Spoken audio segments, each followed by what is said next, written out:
Alors, je ne dirais pas ce que Renaud Capuçon vient de dire. Maestro, c'était un compliment. Bonsoir Renaud. Bonsoir. Ravi de vous recevoir. On est très honorés de vous avoir en cette fête de la musique puisque vous êtes un porte-étendard de la musique classique française. Bonsoir Madame Manon Gali. Merci beaucoup d'être là. Vous êtes révélation soliste aux Victoires de la musique classique 2022.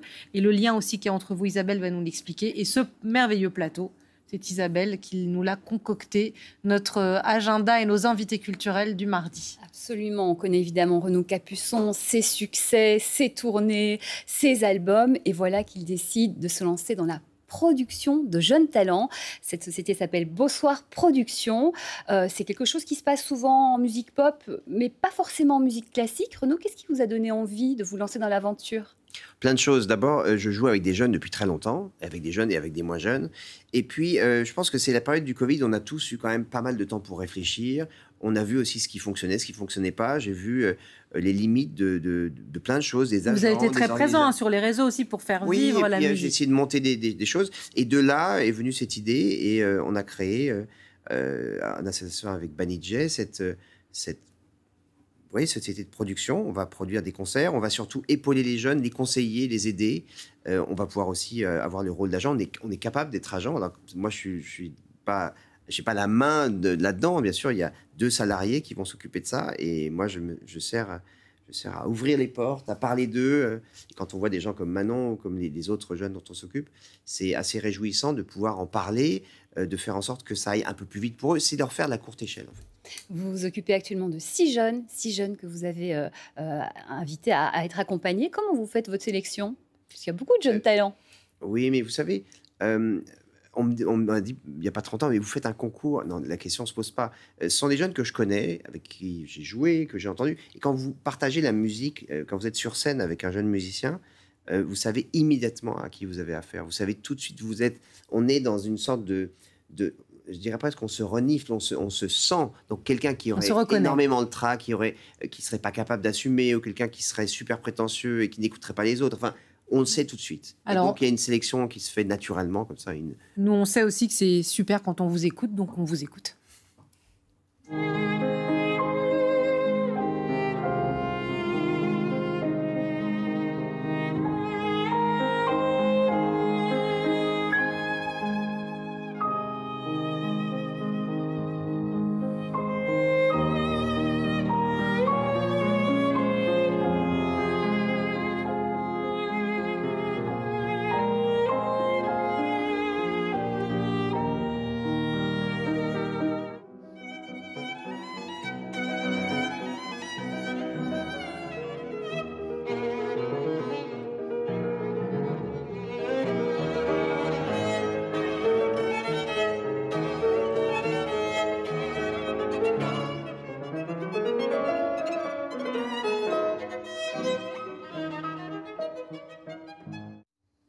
Manon Gali, c'est une chance, c'est génial d'être repéré, je ne sais pas si le mot se dit aussi dans le milieu de la musique classique, par Renaud Capuçon. C'est quoi? C'est un toboggan, un ascenseur vers les étoiles, c'est un accélérateur de carrière, non?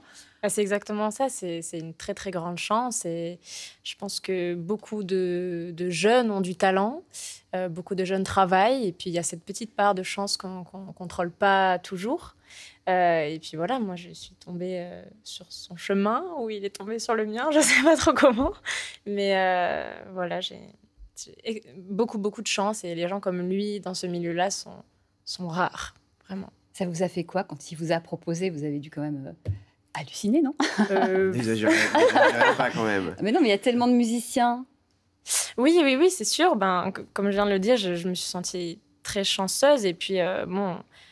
Évidemment, c'est difficile de se dire est-ce que je vaux vraiment ça? Mais Manon, c'est plus dur dans le classique comme ça, parce que Isabelle parlait de la pop ou de la variété ou du rock. Et c'est plus dur dans le classique de se faire remarquer, de sortir du lot, de pouvoir rêver une carrière comme celle de Renaud ou d'autres. Je dis tête d'affiche pour aller vite, mais est-ce que c'est plus difficile dans votre partie à vous? C'est très difficile parce que c'est un milieu qui est un petit peu fermé, qui a un peu du mal à s'ouvrir au grand public, on va dire.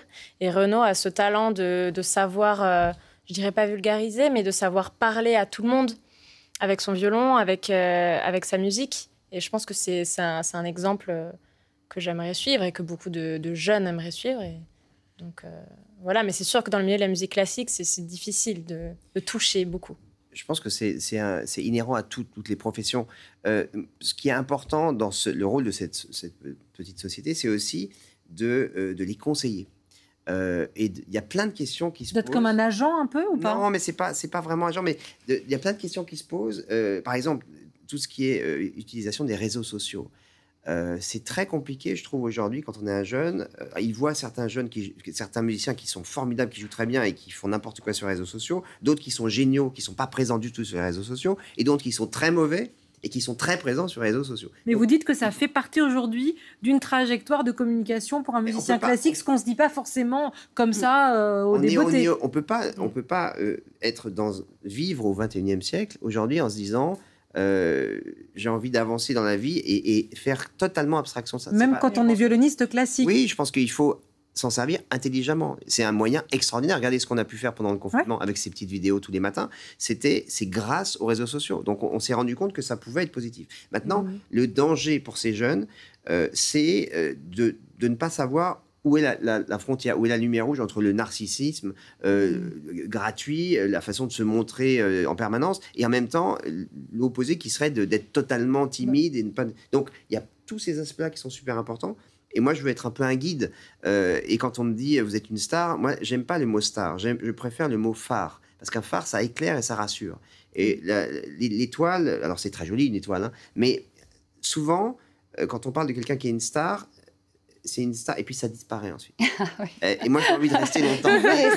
L'idée, vraiment, c'est qu'il reste très longtemps. Le message, Manon, le message est reçu. Isabelle. Oui, on vous a vu tous les deux dans l'extrait. Je trouvais qu'il y avait une similitude. Je ne sais pas si vous avez remarqué, Patricia. Parce qu'on est blancs tous les deux. Vous vivez au-delà de ça. Vos expressions, vous partez dans quelque chose de...